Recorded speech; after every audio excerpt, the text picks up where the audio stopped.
Assalamualaikum warahmatullahi wabarakatuh. Nama saya Rizka Iramadani dan di sini saya akan menjelaskan bagaimana cara menganalisa suatu website.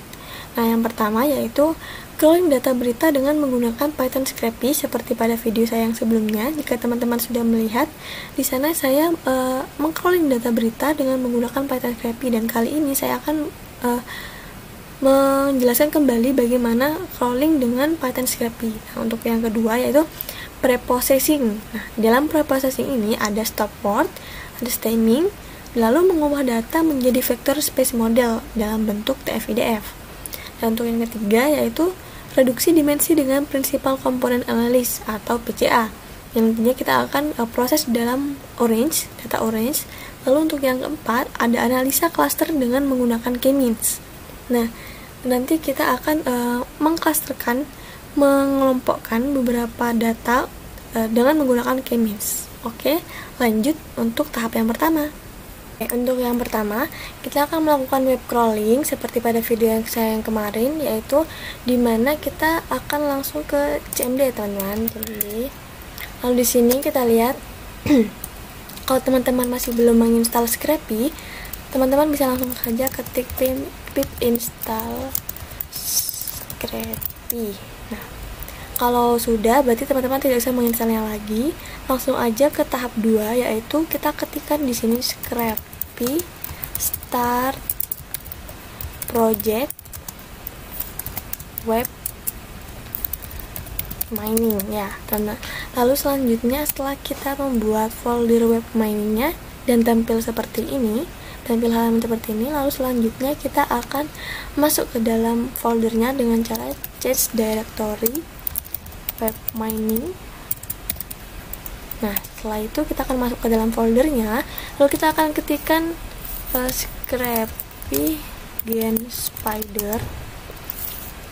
Kita namakan misal nama file Pythonnya dengan nama Tekno, dan kita akan copy paste untuk website yang akan kita crawling, copy paste bagian link alamatnya atau link URL-nya. Lalu selanjutnya kita akan klik enter.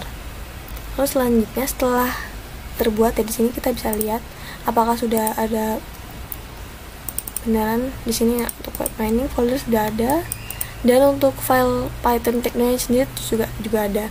Nah, file nantinya ini kita akan edit, dimana di dalam editannya saya nanti akan meletakkan link untuk file code-nya di bawah video ini, yaitu dimana ini kita akan copy paste ya teman-teman. Copy paste ini untuk dijadikan kode yang telah tadi kita buat seperti ini. Nah, tinggal kita copy paste di sini. Untuk yang akan dipakai apa aja variabelnya, kita akan memakai kategori, tanggal, judul, dan deskripsi. Nah, kita save dulu untuk code-nya. Lanjut kita akan pergi ke website yang akan kita crawling. Sebelumnya di sini kita akan caranya bagaimana untuk mengetahui kelas atau apa saja yang mau kita ambil dari website tersebut. Kita klik kanan lalu kita inspect. Di sini terlihat ya teman-teman. Nah, selanjutnya kita akan misalnya nih untuk ini sebentar iklan. Nah, di sini kita inspect bagian ini. Misal di sini kita lihat di sini. Nah, ini sudah ada kelasnya yang akan kita nanti ambil seperti kategori, judul, nama di sini. Nah, setelah itu kita akan kembali pada CMD, dimana kita akan mengetikkan Scrapy dan Spider Web Mining ini teman-teman. Kita langsung aja copy. Nah, kenapa kita mengetikkan ini? Dimana kita akan membuat file CSV dari hasil inspect tadi. Kan kita sudah melihat ya dari codingannya. Coba kita lihat dari codingannya, yaitu isinya dimana apa aja yang mau kita ambil. Dari di sini udah linknya sudah ada. Lalu seperti ini kategori, tanggal, judul, deskripsi. Nah, lanjut ke sini kita akan mencoba membuat file CSV dari hasil crawling tadi. Nah, ini jangan lupa teman-teman, jangan sampai salah ketik di sini kurang S. Selanjutnya nama file yang tadi kita min o coba dot. Nah, coba ini kita anggap saja kita namanya file CSV nya coba, yaitu lalu kita tunggu teman-teman sampai selesai dan kita lihat apakah sudah ada file CSV di dalam web mining tadi. Nah, ini sudah ada ya, coba, dan isinya ya ini dia hasil crawling mentahan ya teman-teman dari tahap pertama. Selanjutnya kita akan membahas untuk tahap kedua. Oke, untuk tahap kedua yaitu tahap preprocessing, di mana teman-teman dapat menginstal Jupyter Notebook terlebih dahulu di CMD teman-teman masing-masing. Kita buka CMD, lalu kita, misal teman-teman masih belum menginstal Jupyter Notebook, teman-teman bisa menginstalnya dengan cara teman-teman ketikkan pip install Jupyter Lab, lalu pip install notebook. Nah, setelah itu jika sudah teman-teman menginstal, kita akan mengetikkan di sini Jupyter Notebook untuk membuka website dari Jupyter Notebook itu sendiri. Nah, setelah terbuka seperti ini, lalu kita akan membuat file baru. Nah, seperti ini. Dan kita akan teman-teman import dulu ya beberapa fungsi yang emang kita butuhkan dalam tahap preprocessing ini. Nah, apa aja tuh yang dibutuhkan? Ada di sini. Kita bisa lihat ya contohnya langsung sebentar. Nah, teman-teman di sini bisa langsung melihat mengetikkan, yaitu ada import pandas SPD. Lalu kita mengimport lagi beberapa yang lainnya, yaitu numpy, string, regret library, NTLK, Swifter, Sastrawi. Nah, sebelum dari import ini, teman-teman sudah harus menginstal dari beberapa fungsi ini di CMD teman-teman masing-masing. Nah, misal teman-teman belum menginstal numpy, nah di sini tinggal ketikkan nanti untuk command prompt yang baru, yaitu pip install numpy, atau yang Swifter, NTLK, pip install NTLK, pip install Sastrawi. Nah, setelah itu, setelah teman-teman sudah menginstal, teman-teman bisa mengimportnya di sini. Teman-teman tinggal mengetiknya, lalu kita akan memanggil dari fungsi yang tadi, dari NTLK, Sastrawi, dan semacamnya untuk melakukan preprocessing, yaitu yang pertama kita akan, sebelum ke tahap stopwatch, kita akan menload datasetnya, di mana load datasetnya di sini teman-teman. Oh iya, kita akan mengupload, di mana load dataset ini mengupload dari CSV teman-teman masing-masing. Nah, misal tadi di home-nya Jupyter di sini, teman-teman bisa mengupload file CSV yang teman-teman tadi sudah buat di dalam tahap pertama ya. Misal di sini tadi kita telah membuat web mining yang Tekno itu di sini. Nah, kita masukkan ini, kita upload ke Jupyter Notebook. Nah, setelah teman-teman upload, di sini teman-teman ya ada dua, ini yang ini. Nah, teman-teman bisa selanjutnya untuk memasukkan ke dalam codingan teman-teman yang di dalam preprocessing ini dengan cara teman-teman mengimport dulu lagi pandas SPD, lalu my underscore data, lalu tinggal di read underscore CSV dari file teman-teman yang tadi sudah upload. Tinggal diketikkan lagi namanya apa. Lalu kita di sini ketikkan my data head 20 misalnya. Karena dengan jumlah data 20 tadi, lalu masukkan, setelah itu akan muncul seperti ini. Nah, kalau sepertinya, lalu selanjutnya ada case folding teman-teman, yaitu dimana case folding ini proses menyeragamkan karakter kata dengan mengubah seluruh katanya dengan huruf kecil, bukan kapital lagi teman-teman. Nah, di sini teman-teman tinggal mengetikkan code ini, lalu di bawahnya akan muncul hasil dari case folding itu. Jadi teman-teman sudah membentuk sudah berubah menjadi huruf kecil, tidak ada kapital lagi.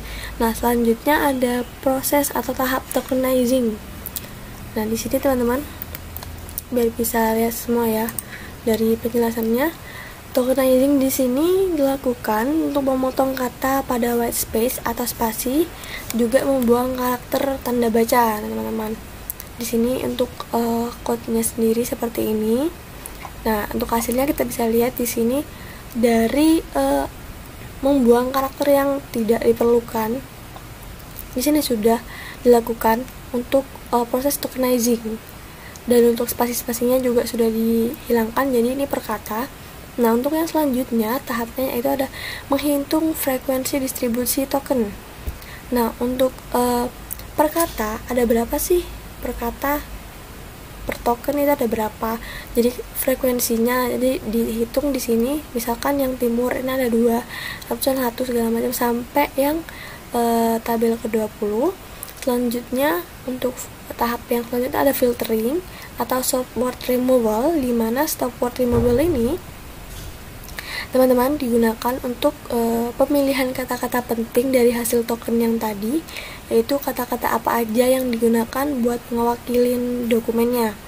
Nah, misal di sini hasilnya itu benar-benar kata-kata penting yang atau kata-kata dari yang tadi kita tokenizing barusan. Di sini yang penting dan digunakan untuk dokumen nantinya. Nah, selanjutnya ada tahap normalization, yaitu dimana tahap ini buat pembentukan struktur basis data sehingga sebagian besar ambiguity bisa dihilangkan. Nah, kata-kata yang ambigu di sini bisa dihilangkan, dan dari proses normalization ini, proses pembentukan struktur basis dari data atau dari data yang dasar, di sini kita bisa lihat hasilnya. Nah, seperti ini kita bisa menormalisasi dari datanya. Nah, selanjutnya tahap selanjutnya yaitu tahap stemmer. Nah, setelah kita tadi sudah melakukan tahap stop word, yaitu mengubah dari dari kata-kata yang emang ambigu, yang segala macam spasi kita hilangkan, lalu kita akan melakukan tahap stemmer, di mana tahap stemmer ini proses pemetaan dan penguraian berbagai bentuk kata menjadi bentuk dasar.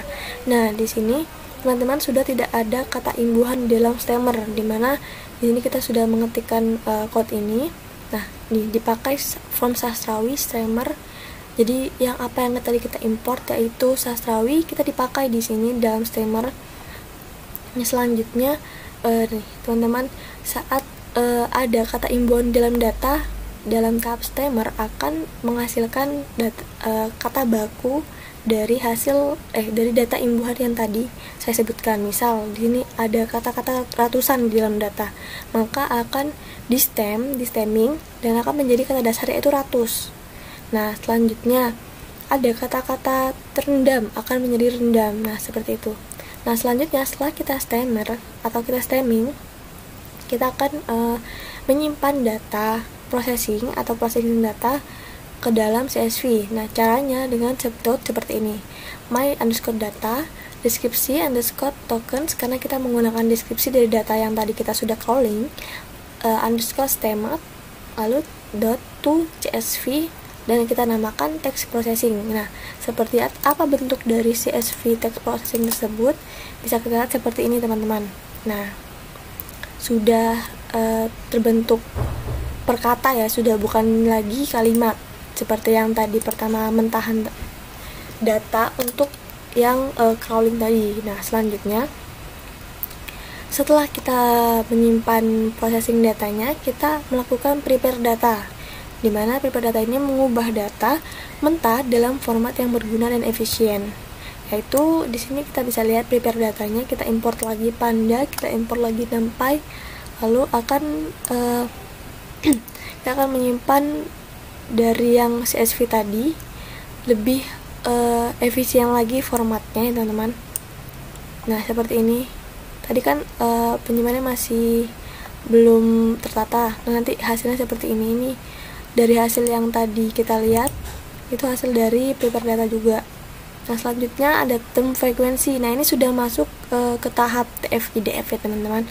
Dari term frekuensi ini kita akan melihat jumlah kemunculan kata jumlah kemunculan sebuah term, maksud saya pada sebuah dokumen. Nah, pada sebuah dokumennya itu nanti ditemukan di teman-teman. Ini kan ada kita from sklearn, tadi kita panggil lagi yang sklearn. Di sini dengan menggunakan sklearn akan menghasilkan kata-kata dengan jumlah frekuensi per term pada dokumen. Misalkan ratus ada 222 term, rumah ada 230 dan sebagainya sampai bawah sini. Nah, selanjutnya ini ada ini nanti dipanggil teman-teman A sama dengan vectorizer get feature name. Terus untuk yang selanjutnya TF-ID. Nah, TF-ID-nya ini adalah tahap terakhir di mana ukuran informasi yang diberikan oleh istilah nantinya pada term beberapa sering atau jarang term itu akan muncul dalam sebuah dokumen. Nah, ini seperti perkiraan apakah munculnya sering atau jarang pada sebuah dokumen. Seperti lihat ada acara di sini. Acara untuk dokumen pertama itu tidak akan muncul. Jadi sini 0 lah segala macam. Dan setelah tahap TF-IDF codingannya sudah kita terapkan, kita simpan ke dalam CSV, bentuk CSV dengan cara dfb.toCSV. Nah, sehingga menghasilkan CSV TF-IDF seperti ini teman-teman. Nah, seperti ini.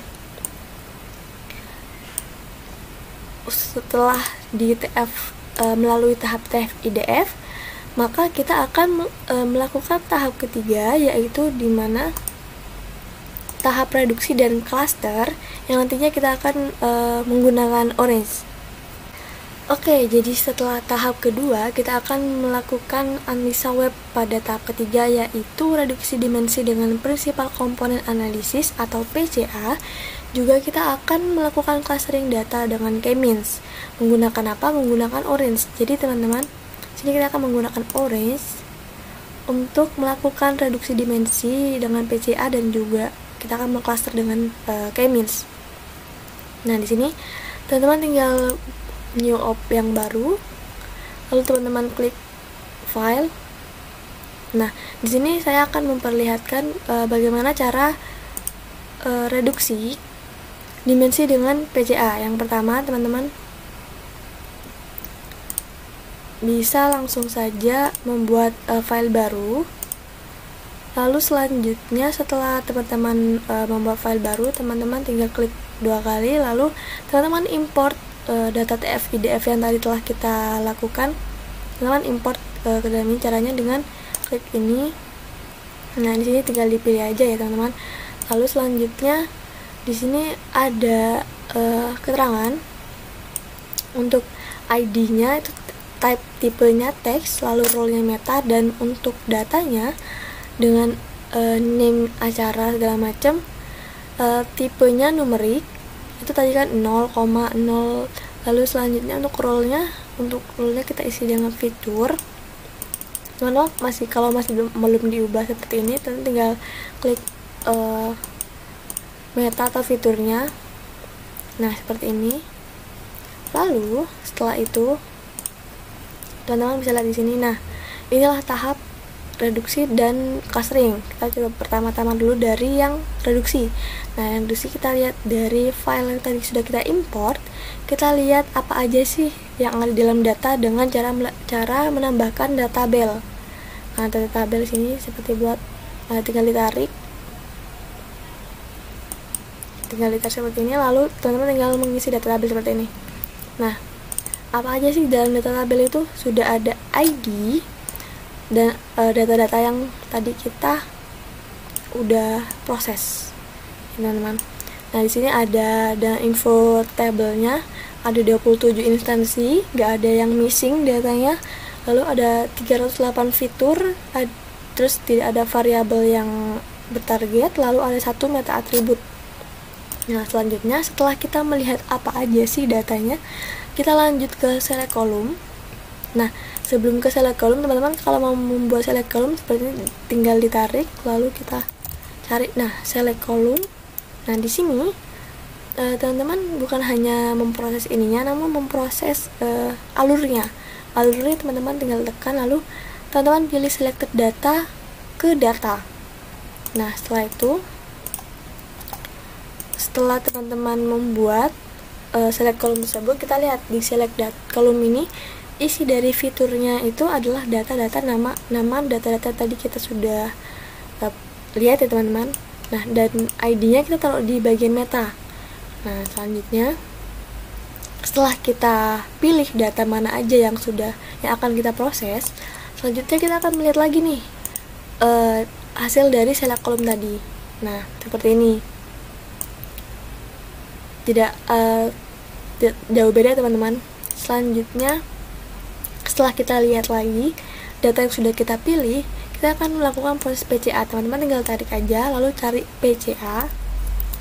Nah, sudah muncul teman-teman, contohnya seperti ini.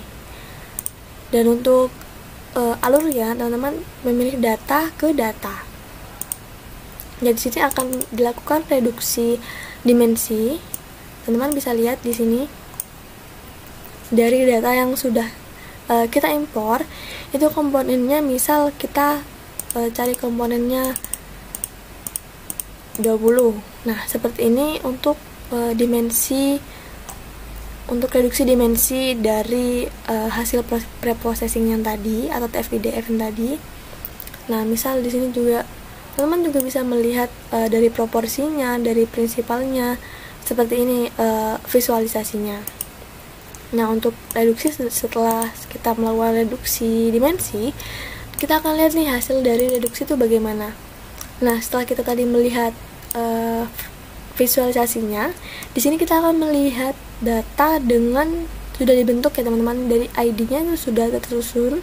Lalu untuk dari datanya bukan lagi nama atau seperti tadi ada, sudah tidak, namun sudah berbentuk PC1, PC2, PC3, PC4 dan segala macam sampai PC20, karena tadi datanya sudah ada 20 teman-teman. Nah, untuk setelah kita melakukan reduksi tadi, kita kembali, jangan lupa teman-teman untuk alurnya ini transformasi data ke data. Nah, untuk yang setelah itu kita akan melakukan select column. Kita akan pilih lagi data mana yang akan kita proses, yaitu di mana kita kan tadi sudah ada di setiap data sudah ada PC1, PC2, PC3. Di sini namanya sudah juga otomatis terubah. Di sini langsung jadi PC1 sampai PC20. Nah, di dalam select column ini kita akan memilih data apa aja, yaitu yang pertama selected.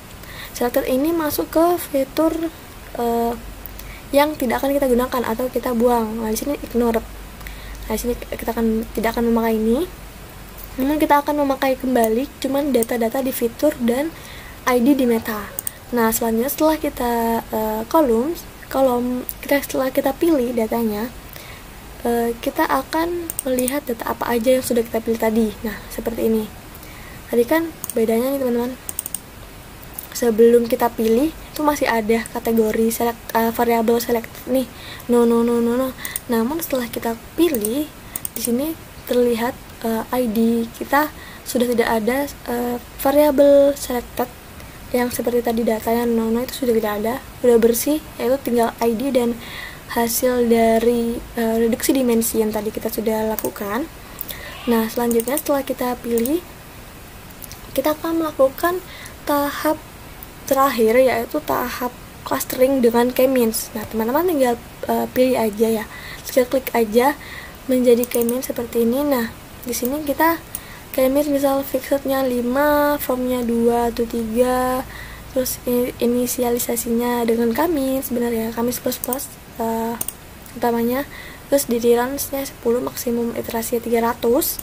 Di sini kita akan melihat, jangan lupa teman-teman untuk alurnya dari selected data ke data, dari data yang terpilih ke clustering nantinya. Nah, hasil dari clustering k-means yang sudah kita lakukan bisa teman-teman lihat. Nah, di sini dengan PC1 sampai PC20 yang sudah tadi kita lihat, teman-teman di sini sudah clusterkan dari C1 sampai C5, di mana di sini C5 ada satu data dan C1 dengan satu data, dan yang C2 dengan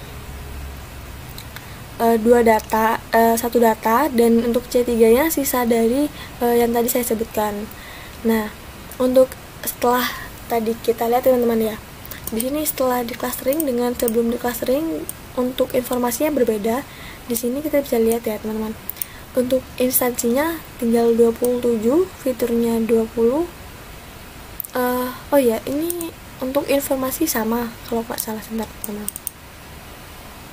Nah, beda nih. Nah, setelah di clustering beda hasil informasi, yaitu dimana data ini sudah ada instansi 27, no missing data, fiturnya 20, lalu targetnya tidak ada target yang variable, lalu ada 3 atribut, meta atribut. Nah, setelah kita clustering ya teman-teman, itulah tahap terakhir dari analisa website yang telah kita lakukan. Setelah kita melakukan cluster ya teman-teman, itu adalah tahap terakhir dari video kita pada kali ini. Jika banyak salah, mohon maaf. Sekian, terima kasih. Wassalamualaikum warahmatullahi wabarakatuh.